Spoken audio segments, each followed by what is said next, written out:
Olá, pessoal, muito boa tarde. Hoje, dia 3 de junho de 2024, agora são 5, 7, 5 e 8. Estamos começando a nossa semana com mais um Josué Coimbra Podcast.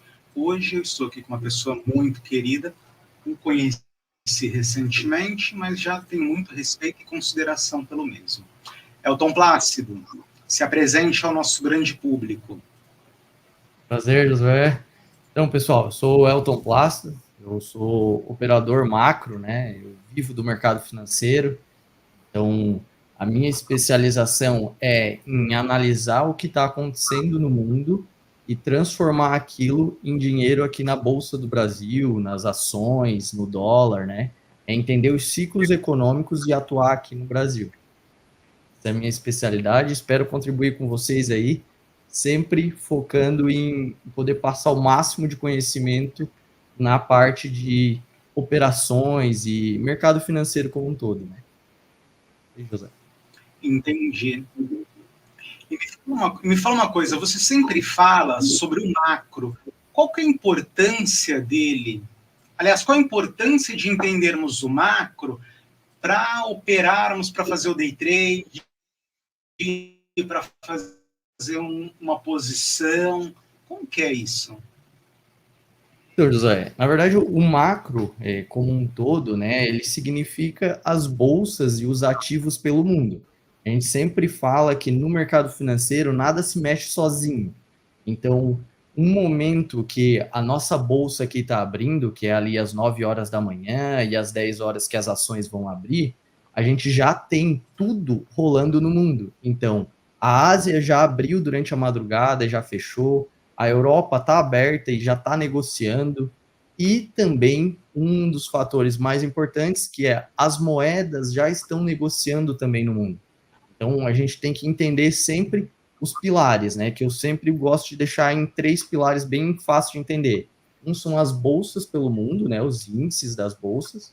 O outro são as moedas. E o outro, pelo fato de nós sermos o Brasil, nós somos produtores de commodity. Então, as commodities também estão abertas durante a madrugada. Então, tudo que a gente faz no mercado financeiro nada mais é do que um reflexo do mundo, né? Então, quando você já sabe como que o mundo está andando antes mesmo da bolsa aqui abrir, a gente simplesmente aproveita os movimentos aqui no Brasil, levando as suas operações, as suas posições, né? Que aí vai muito da pessoa, como a gente estava conversando até esses dias, as posições ali, você pode usar análise técnica, pode usar, fazer swing trade, fazer para longo prazo, tudo, pode fazer tudo. Só que o macro, ele vai conseguir te conciliar, ser uma bússola para ti. Então, ele vai te dar o norte para onde que o mundo está indo.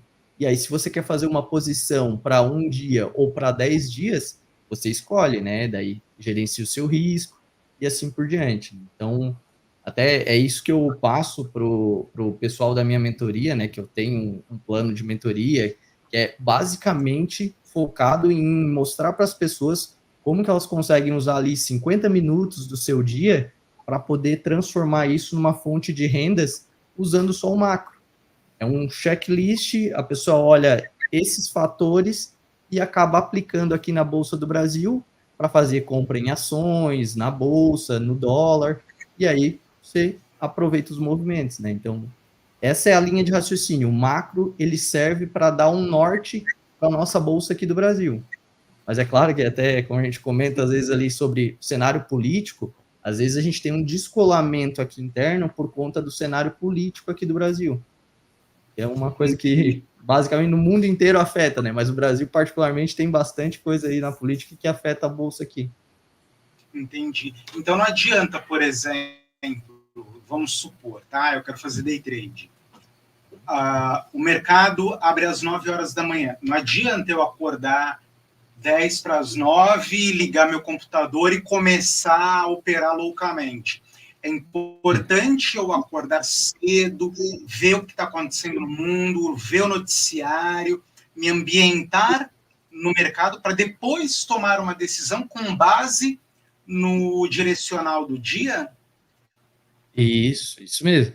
É que a gente sempre fala assim, quando o mercado abriu, tu não pode mais pensar em criar decisões a partir do que tu está vendo no mercado. Por quê? Ele já está sendo reflexo das informações que já estão acontecendo. Então, tu tem que preparar o teu dia antes mesmo dela abrir, né? Justamente. E isso aí que tu comentou é um erro que muita gente cometia, né? Comete, e até eu mesmo, quando eu comecei lá no mercado financeiro, eu comecei fazendo análise técnica, análise de fluxo, né? Que a gente chama, que é ficar olhando os players, se um está comprando, o outro está vendendo. E isso, por natureza, ele gera uma ansiedade na pessoa e faz aquele que a gente chama, né, aquela má fama do day trade que pegou, porque realmente as orientações do pessoal que vende curso desses negócios de fluxo, de análise técnica, é que você opere ali baseado no que está acontecendo ali naquele momento. Só que isso abre muita margem para você ficar olhando só para sua tela e esquecer do que o mundo está fazendo. E aí acaba que tem aqueles movimentos que vai contra, aí você não sabe o que está fazendo, aí você vai aumentar mais a posição, porque acha que chegou numa nova média ali, não passa, aí vai aumentando e vai piorando a sua operação. Então, pelo fato de tu não estar preparado para saber o que o dia pode acontecer, né? Porque ninguém sabe, a gente sempre precifica tudo que está acontecendo no mundo, e tem uma suposição aí, para entrar numa operação aqui no Brasil, a gente gerencia as nossas posições, né? Nunca entramos desprotegidos. Isso é uma base, assim, incontestável.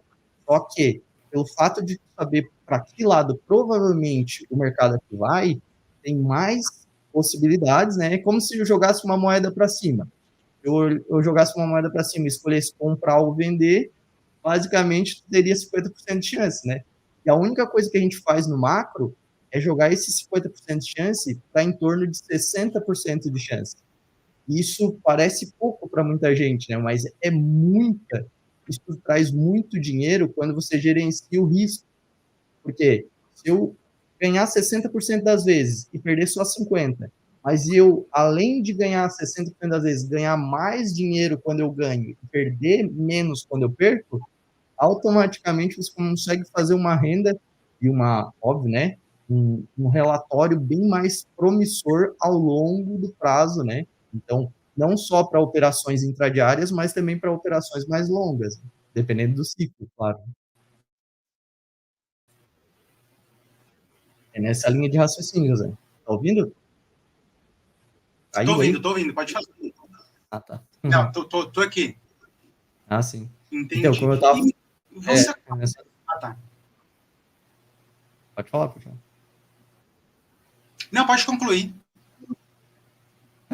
Só ia comentar que é nessa linha de raciocínio que a gente trabalha com o que tu falou ali, que é abrir o dia e já saber para onde o mundo vai mediante as informações, as notícias, tudo que acontece nos Estados Unidos, na Europa, na Ásia, a gente acaba observando antes de fazer qualquer operação aqui, né? Entendi. E você mencionou agora Estados Unidos, e lá atrás você falou sobre a questão política. Como você acha que essa condenação do Trump vai influenciar nas eleições gerais que eles vão passar lá esse ano? Então, José, na verdade, quando teve essa informação, já era meio como dada que isso ia acontecer, né? Até por questões técnicas lá, de como estava sendo votado isso, e aí já era meio que dado. Então, não refletiu diretamente para o mercado no dia que teve essa informação, como eu acompanho o dia inteiro, todo dia, não teve reflexo.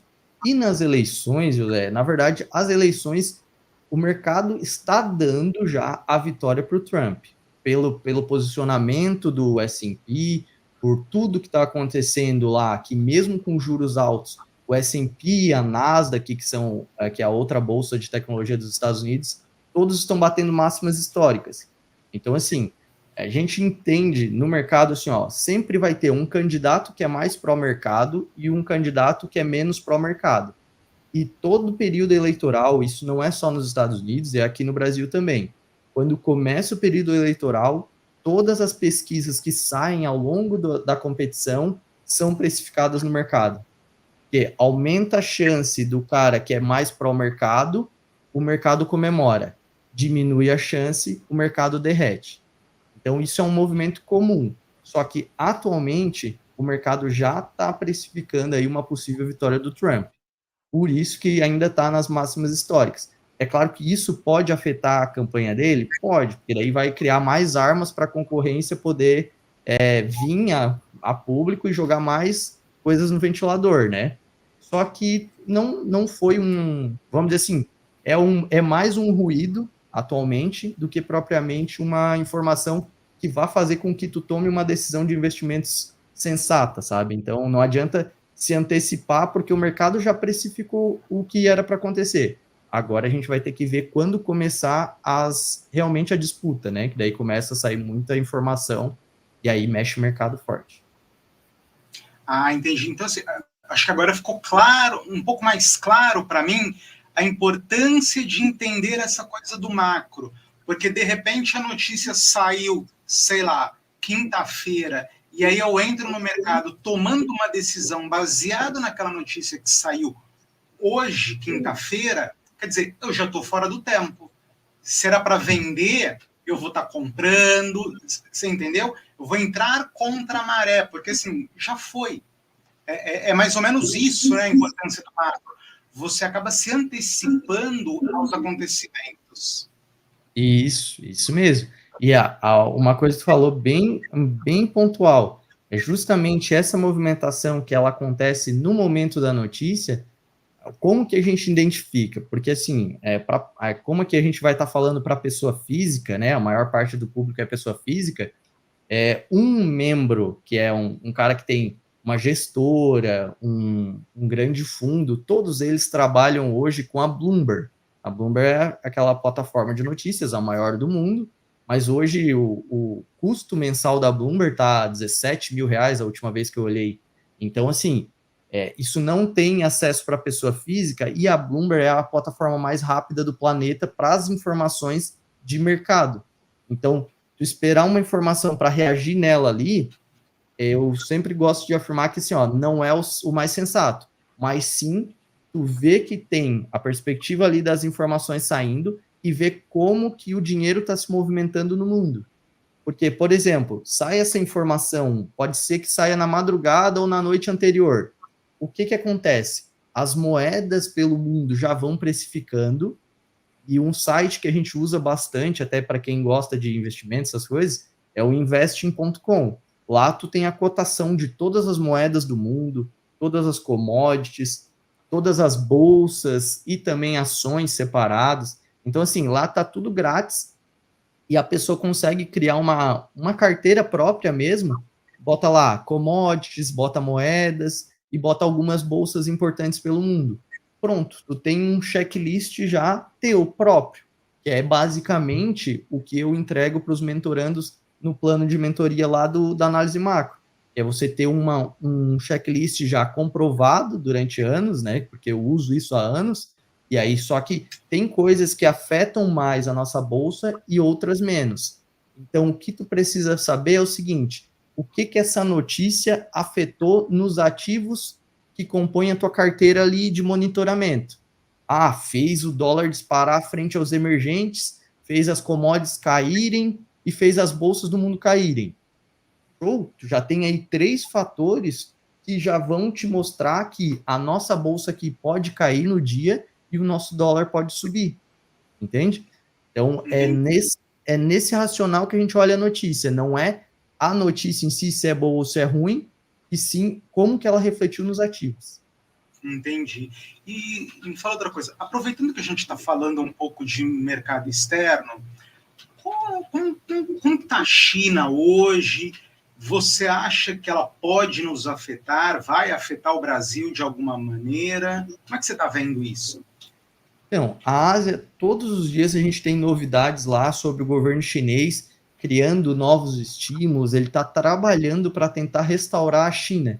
Isso já desde o ano passado, que ele começou a fazer isso com mais força, muito por conta do setor imobiliário chinês, né? O setor imobiliário chinês foi o grande detrator da China nos últimos anos, tanto que o ano passado o S&P subiu aí mais de 20%, se eu não me engano, e a China caiu uns 10, 15%. Então, num conglomerado geral ali, isso abriu uma diferença muito grande, né? Lembrando, a China e os Estados Unidos são as duas principais economias do planeta. Então, não é bom para nenhum lugar do planeta quando uma delas está ruim. Porque todos os países do planeta têm uma ligação muito grande comercial, tanto com a China quanto com os Estados Unidos. Com a China, muito mais, porque a China ela é a fábrica do mundo, que a gente chama no mercado. Então, tudo, todos os dados que saem, por exemplo, ontem à noite saiu um dado de PMI por lá, que é um PMI industrial, medido por uma empresa que se chama Caixin. Então, assim, esse PMI ele veio um pouco melhor do que o esperado. Isso foi um dado que saiu ontem à noite, umas 10, 11 horas da noite, e na madrugada as bolsas chinesas fecharam no positivo. Então, viu como um dado só faz com que mova o mercado com força? Então, é nessa pegada. Aí a gente entende que o setor da China industrial, ele é o que mais impulsiona a bolsa hoje, acompanhado com o setor imobiliário.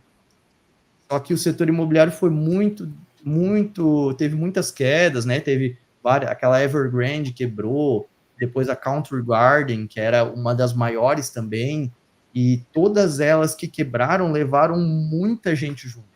Não, na verdade, não quebraram, né? Porque é aquele negócio, sempre tem uma esperança lá que o governo chinês vai salvar, aquele negócio. Mas e já deram vários calotes, que a gente chama no mercado, né? E toda vida que tem informação desses calotes, a bolsa por lá cai e acaba refletindo negativamente para a gente aqui. E o porquê de tudo isso é porque o setor imobiliário ele tem uma ligação muito grande com o minério de ferro. E o minério de ferro é um dos itens que a gente mais olha para operar a bolsa no Brasil, porque ele tem a ligação imediata com a Vale. Então, a Vale, que é a nossa empresa aqui de mineração, o principal cliente de minério de ferro dela é a China. Se o setor imobiliário está caindo, o minério de ferro também está caindo, concorda comigo que a perspectiva para a Vale não acaba se tornando não tão boa? Então, Sim.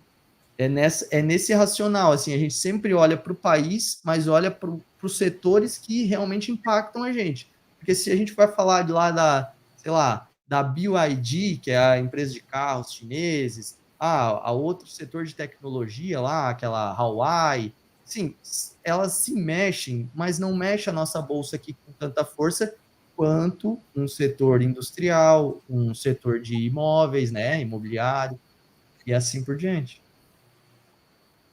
Entendi. E aproveitando que a gente está falando do mundo, vamos falar um pouquinho do nosso vizinho. Qual a sua avaliação sobre o Milei? Você acha que ele está fazendo um bom trabalho? Como é que você está vendo isso? Ele pode influenciar alguma coisa no Brasil? Até porque o Brasil é muito maior do que a Argentina. Mas você entende, você acha que pode respingar alguma coisa aqui? Pode ser bom, pode ser ruim?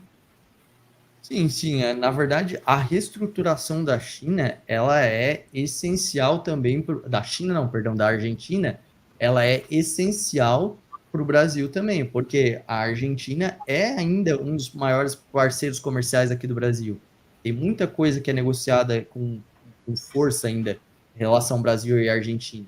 Então, a gente tem que torcer por eles, né? É claro que essa reestruturação não está sendo fácil, tem muitos protestos, muitas coisas que estão rolando por lá, né? E toda vida que eu posto um vídeo no meu canal falando do Milei, sempre tem dois lados extremistas políticos, assim, né? O que defende a todo custo ele e o que defende totalmente a população, dizendo que ele está matando a população, aquelas coisas que a gente sabe, né? E isso aí faz parte do plano de reestruturação. A gente teve aí o pior cenário de todos, foi em dezembro, né? A Argentina passando com uma inflação aí mais de 200 e poucos por cento. Então, estava 26% ao mês em dezembro a inflação. Hoje, de 26%, o último cálculo tinha vindo para 8,8% ao mês, que é extremamente alta, né? Uma inflação de 8% ao mês, imagina aqui no Brasil. Já seria bem prejudicial. Só que o caminho está sendo feito. E o próprio FMI já veio a público dizer que eles estão vendo aí uma reestruturação da Argentina para o próximo semestre já. Então, assim, o caminho está bem promissor, ele conseguiu fazer superávit, né, nas contas públicas lá, então, assim, que não acontecia há muitos e muitos anos. Então, está sendo feito, cortou gastos, só que, assim, é muita coisa que é um pouco difícil de ser feita, como, por exemplo, os subsídios por todos os setores praticamente que a Argentina tinha, que é a impressão de dinheiro para poder bancar as coisas, ele tirou alguns, só que alguns ainda não saíram por completo, mas na verdade fazem parte do plano, só que fica muito difícil, né? Tu vai aumentar a tarifa lá sei lá, do ônibus de alguns centavos para, sei lá, como se fosse nosso R$ 10. Imagina, o impacto disso na população de baixa renda, ele é forte no primeiro momento, só que se isso conseguir detrair totalmente a inflação, isso é muito positivo no longo prazo para a população menos favorecida. É o que todo mundo. É que o pessoal não entende, né? Mas quem vive na Argentina, se conseguir controlar a inflação, isso vai ser o melhor dos benefícios, porque tu consegue receber o teu salário e não precisa torrar ele, porque no outro dia ele vai valer 20% a menos e depois nos outros meses mais e mais. Então é bem complicado, né? Mas essa dosagem que eles estão fazendo lá, quanto antes, melhor, quanto antes isso acontecer e realmente ter esse remédio amargo, melhor para o Brasil, porque eles reestruturando ali mais rápido, a gente consegue ter uma ligação comercial cada vez melhor, né? Entendi. E você falou de uma coisa importante, que é a inflação. Como você tem acompanhado a inflação no Brasil? Qual a sua avaliação sobre? Então, José, a inflação aqui no Brasil, graças a Deus, nós fomos o país mais rápido, né, dos mais relevantes, nós fomos o país mais rápido de identificar a inflação quando ela estava saindo do controle. Isso foi lá naquele período pós-pandemia, lá que teve uma injeção de dinheiro muito grande. Então, enquanto que os Estados Unidos falavam que a inflação que estava acontecendo lá e no mundo era transitória, o Roberto Campos Neto, que é o nosso presidente do Banco Central, já estava aqui dando aumentos de juros. Porque nós temos, não adianta, pode falar o que for do Brasil, mas botar Brasil contra qualquer lugar do mundo para combater a inflação, nós temos muito mais experiência nesse cenário por conta do nosso histórico. Ainda mais com os Estados Unidos, né, que passou aí 20, 30 anos sem ter inflação direito. Então, lá, tanto é que as taxas de juros eram próximas a zero, né? Então, a gente teve muita sorte de que o nosso Banco Central conseguiu fazer esse bom trabalho, subiu a taxa de juros até 13,75 antes do mundo, só que quando a gente fala de inflação, o efeito não é imediato. Ele tem um período de defasagem que a gente chama de 6 a 18 meses, que é o período que a política monetária, a elevação dos juros, vai ter reflexo na inflação. Então, esse período, quanto antes você evoluiu os juros, a gente estava na frente nesse período. Tanto é que a nossa curva de inflação aqui começou a embicar antes dos outros lugares do mundo. E aí a gente conseguiu fazer esse trabalho, hoje já está reduzindo ali, só que agora atualmente deu mais uns repiques na inflação ali, na expectativa de inflação, por conta de alguns problemas fiscais, né? Que a gente lembra que um dos fatores que mais impacta o mercado financeiro como um todo é quando tu tem incertezas no fiscal. Uma coisa é tu vai dizer que vai gastar X, aí depois tu altera e gasta X ao quadrado. Aí depois tu gasta mais um pouco, sabe? Esse descontrole, ele faz com que a expectativa da inflação suba aqui de novo. E isso não é assim, vai subir a expectativa da inflação e vai esperar para o mercado reagir. Não. Cara, se perdeu um nível mínimo de controle da expectativa de inflação, a bolsa já cai na hora, o dólar sobe e assim por diante, sabe? Então é um reflexo meio que imediato quando a gente fala de expectativa de inflação aqui no Brasil. Entendi. Você falou uma coisa que eu acho super importante. E a política fiscal brasileira, qual a sua análise sobre ela? Como, na verdade, eu analiso todos os dias tudo que está acontecendo na política, o acompanhamento que eu faço sempre é o acompanhamento ali no detalhe, né? Para a gente poder entender o que o mercado está precificando no momento, de acordo com as expectativas da política. Eu sempre digo assim, ó, que tem 3 coisas que a política faz que sempre impactam o mercado e eu aproveito muito para operar, né? Que é a questão das brigas entre poderes, a questão do fiscal, que tem total relação com o arcabouço fiscal, e também a interferência em empresas, né? Mas não é o caso a gente comentar aqui agora.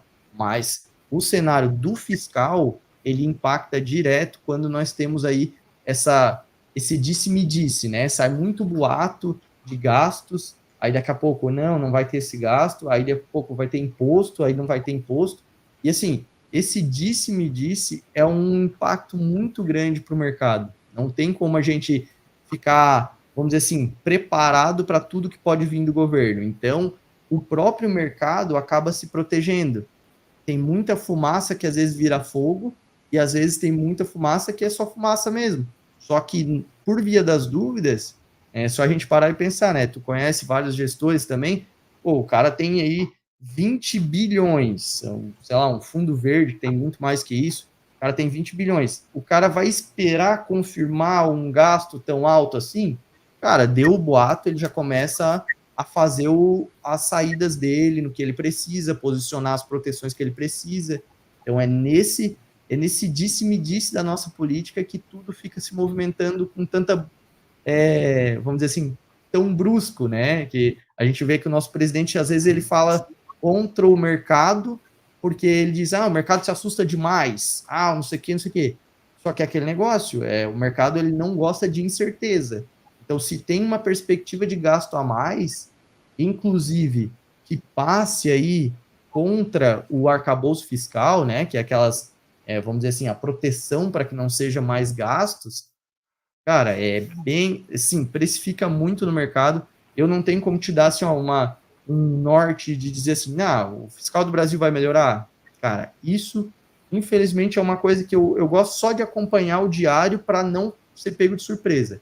Mas criar projeções, aí é atirar no escuro, porque Brasília, a gente sabe que tem muita interferência lá dentro e tudo pode mudar de acordo com uma conversa, né? Então, eu não me posiciono de acordo com a política, eu só reajo e me protejo quando eles fazem alguma coisa fora do comum. Entendi. Nós falamos aqui sobre a Vale muito rapidamente e acabou me lembrando da Petrobras. Com a nova presidente, será que agora vai? Qual que é a sua avaliação? Cara, a Petrobras, ela estava numa trajetória muito boa, né? Depois que teve a troca do governo, todo mundo pensou que ela ia desabar e assim por diante, mas a reestruturação que tinha sido feita, tudo estava andando por conta própria.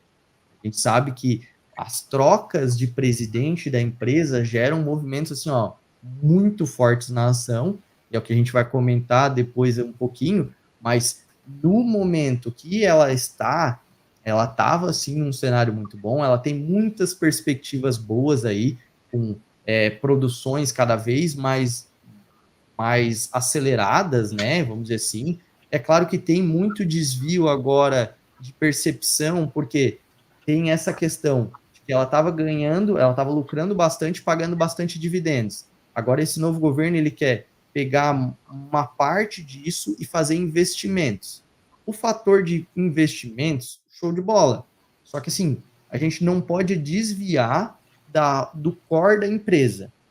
E essa nova presidente, assim, ó, eu gostei muito do primeiro comunicado dela, que ela já falou assim, ó, vocês podem esperar que a Petrobras vai dar muito lucro, e também que ela comentou que o core da empresa era a produção, a extração de petróleo em águas profundas. Ela já deixou bem claro isso. Porque é bom lembrar que essa é uma pessoa, a Magda Chambriard lá, ela tem 22 anos de Petrobras, se eu não me engano, 20 ou 22 anos.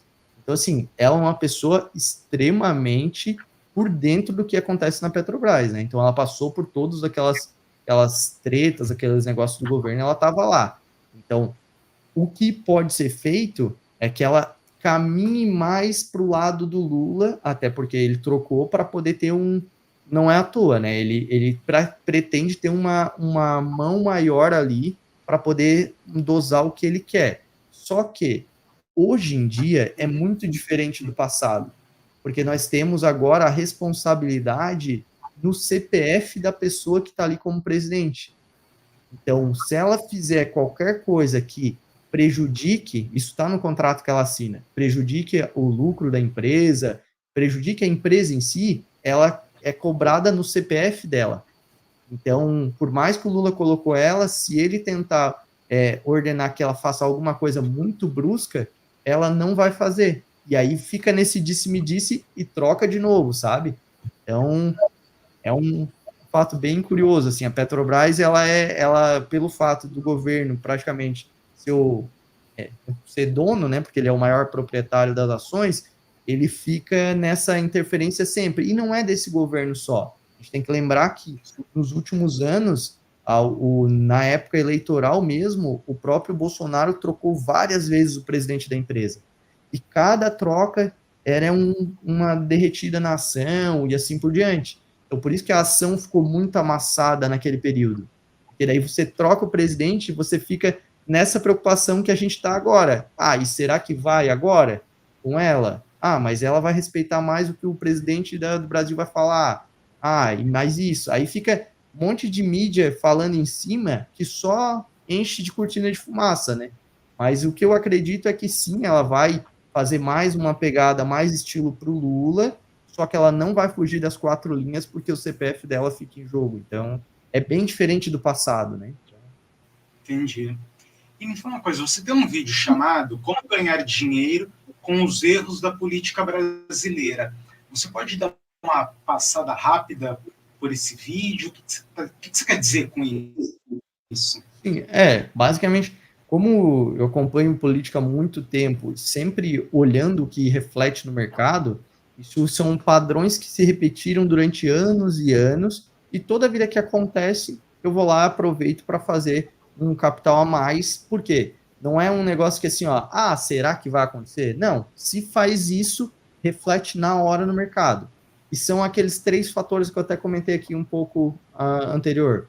São a questão das brigas entre poderes, que sempre lembra, né? A gente tem o executivo, o legislativo e o judiciário no Brasil. Então, eles desacordando sobre alguma coisa, eles automaticamente vão boicotar muitas aprovações que um poder precisa fazer, que o outro quer fazer, uma proposta do outro. Então, assim, basicamente, quando os poderes estão brigados, nada passa. Então, nenhuma pauta econômica importante vai passar, tudo fica esperando eles se acertarem, né? E aí aquele toma lá da cada política que a gente sabe que existe no Brasil. E não é só no Brasil, também no mundo existe, mas aqui no Brasil é mais forte essa questão. Então, sempre quando vocês ouvirem falar assim, ó, o Lira tá brigando com o Lula por causa disso. Cara, isso aí é um grau de incerteza para as pautas que são importantes para que o mercado estava esperando que fossem passadas, né?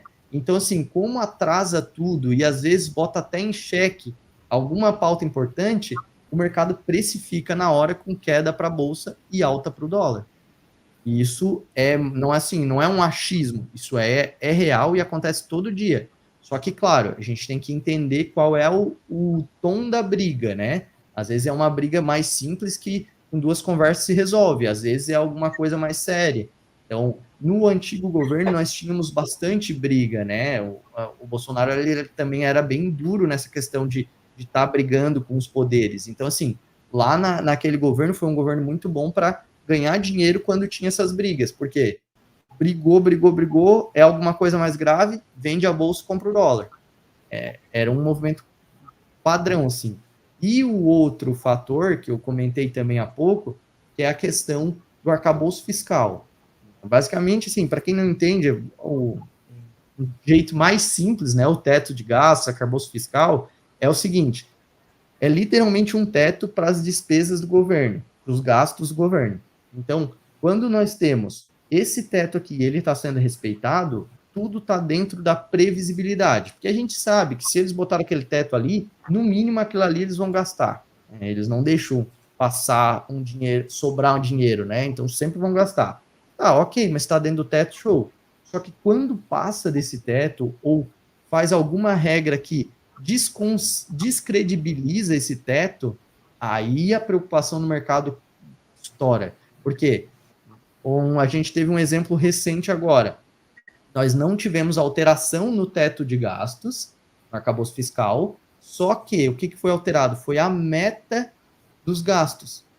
E a meta dos gastos foi aumentada tanto para 2025, 26, 27, 28. E aí o que acontece? Como o arcabouço novo ele é baseado na meta, se eu puxei a meta para cima, é como se eu dissesse, o arcabouço então agora é aqui. Então eu alterei o arcabouço sem alterar o arcabouço, sabe? Então isso faz um preço na hora no mercado, e foi o que aconteceu, né? Então quem é de mercado possivelmente já deve ter visto, e daí depois quando teve essa informação da alteração lá, a bolsa caiu bastante, alguns dias, e o dólar subiu aqui, e aí tudo isso piora o cenário, né? Porque daí dólar subindo aumenta a pressão inflacionária. Então é mais um fator que às vezes a política mexe uma peça aqui e outras peças se descontrolam, né? Então, e esse é só o segundo. Aí o terceiro, que é o que mais dá para ganhar dinheiro assim disparado, é interferência nas empresas aqui do Brasil. E aí é essa questão que a gente comentou, né? Trocou o presidente e aí, obviamente, vai ter reflexo na ação. Só que existem dois momentos para a pessoa entender. Tu tem que entender o contexto. Hoje, a Petrobras estava num cenário muito bom, tudo certo, produção indo bem, pagando muito dividendo, show de bola. O que acontece? Uma troca de um presidente, ela bota em dúvida o futuro, como a gente comentou. E aí, automaticamente, se está em dúvida, vai ter uma realização nos preços. Então, essa troca do John Paul Prats, que era o antigo presidente da Petrobras, para a Magda, foi uma troca que custou no mesmo dia, né? No caso, o dia que foi trocado, no outro dia já abriu com um gap de 8% de queda. E aí depois voltou um pouquinho naquele dia, mas nos outros dias caiu mais 1, mais 2, mais 2. Então, assim, hoje ela está num patamar que está bem abaixo de 40, está 38, se eu não me engano, hoje, alguma coisa assim. Então, e a gente estava negociando bem acima ali, 41, 42, sabe? Então, eles refletem na hora no mercado e a gente acaba aproveitando esses movimentos quando tem a fumaça, que a gente chama. Porque, assim, eles não trocam o presidente, assim, de supetão. Ele sempre fica assim, não sei o quê, porque, ele fica criando intriga com o presidente atual. Porque ele não tá fazendo o que a gente quer, não sei o quê, não sei o quê. Aí tu que é de mercado, já fica ligado. Tu pode fazer, às vezes, posições para deixar ali uma venda na Petrobras. É porque, até para contextualizar quem não é do mercado, você pode ganhar dinheiro quando a ação cai também. Tá ouvindo? Oi, tô ouvindo vocês, espera aí. Não tô ouvindo. Oi, tô aqui. É que deu uma interferência no sinal. Sim. Elton? E aí? Oi. Pode continuar. É que havia dado uma interferência no sinal. Mas pode concluir a fala. Então, e aí quando tem essa alteração, a ação reflete na hora, né? A gente tem aí um movimento de queda e a gente consegue ganhar dinheiro quando uma ação vai cair. Para quem não é do mercado, quando você entende que uma ação pode cair, você pode fazer uma venda no mercado, venda a descoberto, que a gente chama, que você não precisa ter o papel para vender e você pega o movimento da queda dela. Então, isso é uma operação muito comum quando a gente tem um cenário de pessimismo meio que se dando a entender para a ação. Então, eu posso me posicionar e, assim, no risco de, assim, se aquele boato se confirmar que vai trocar o presidente da empresa, ela vai cair.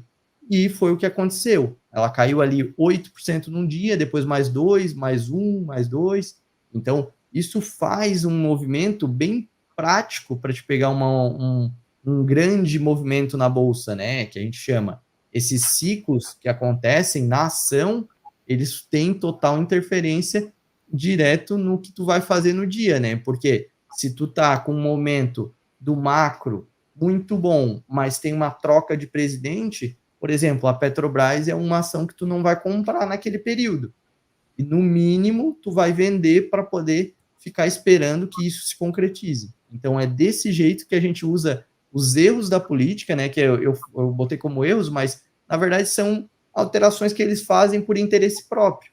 E aí a gente acaba aproveitando, porque a gente sabe que isso, economicamente, faz muito preço na ação, né? Então, são basicamente esses três: briga entre os poderes, quando mexe no arcabouço, né, no teto dos gastos, e quando interfere nas empresas, que também acontecem, às vezes, em empresas que não são do governo, como aconteceu recentemente na Vale. A Vale é uma empresa que não é do governo, mas teve interferência, uma prévia de interferência, que era a intenção de botar o Guido Mantega no poder.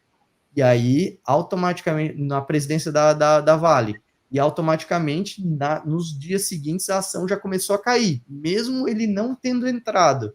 Por quê?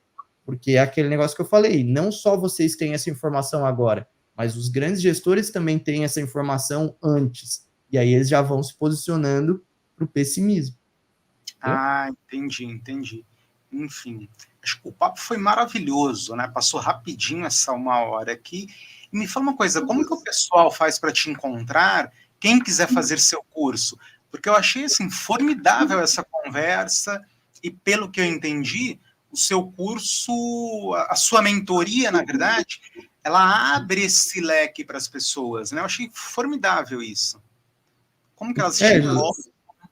Isso, José, hoje eu tenho o canal no YouTube, né, com ali todos os meus vídeos. Diariamente eu faço esse acompanhamento aqui, que eu faço para mim, para poder fazer minhas operações. Eu boto todos os dias antes da nossa bolsa aqui do Brasil abrir, ali no YouTube. Então todo mundo pode acompanhar diariamente ali, todas as informações que aconteceram no Brasil e no mundo vão estar ali naquele dia. E eu também falo dos reflexos que vai ter na bolsa para o dia. E, além de tudo, como tu comentou, né, eu tenho um plano de mentoria. Esse plano de mentoria, até inclusive, a gente vai lançar agora, no dia 13/6, e aí é um plano de um acompanhamento, assim, bem detalhado. Nós temos ali um checklist, todo mentorando entrou, ele já vai, por mais que ele não seja do mercado financeiro, mas ele vai receber um checklist que é só você ver ali, ó, esse aqui tá verde, esse aqui tá verde, verde. Ah, então os verdes estão subindo. O que isso aqui reflete para a nossa bolsa no dia?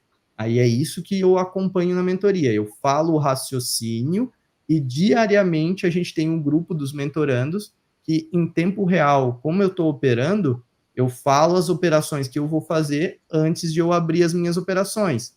Por quê? Por causa daquele que a gente comentou. Nunca você espera o mercado estar se mexendo para você se posicionar. Você tem que lembrar de sempre fazer o seu racional antes e depois, quando o mercado abrir, vai lá e aplica. Então, esse é o processo da mentoria. E é um jeito simples de olhar o mercado, que você usa 50 minutos do seu dia, faz o seu checklist e aplica no mercado e vai fazendo isso diariamente, semanalmente, né, como a pessoa que é o mentorando vai preferir, né? Mas eu estou aqui todos os dias acompanhando. Entendi. Fala então para a gente qual que é o seu canal no YouTube e alguma outra forma de contato, se quiser deixar um telefone, um grupo de WhatsApp. Isso o meu canal no YouTube é Elton Plácido, Análise Macro. Então é o nome completo, Análise Macro. E tem o próprio Instagram, né, que é o @elton.plácido. E também aí a gente tem um grupo no WhatsApp, que daí é um grupo que eu coloco ali todos os dias as informações e também o vídeo ali para todo mundo que é membro, né? E aí a gente tem lá um relatório de perguntas semanais que eu respondo tudo em vídeo para os membros lá. Esse grupo é de graça. Eu vou deixar também o link aqui para ti, aí só botar na descrição depois. Mas e quem quiser também, qualquer coisa é só me chamar lá no Instagram e eu já mando direto para a pessoa também. Beleza? Maravilha. Eu vou pedir para o Júlio colocar o link aqui para a gente na descrição e aí a gente vai conversando. Foi um prazer falar contigo, muito obrigado por ceder um pouco do seu tempo corrido para nós aqui nessa conversa e agradeço também ao pessoal que participou desse bate-papo conosco.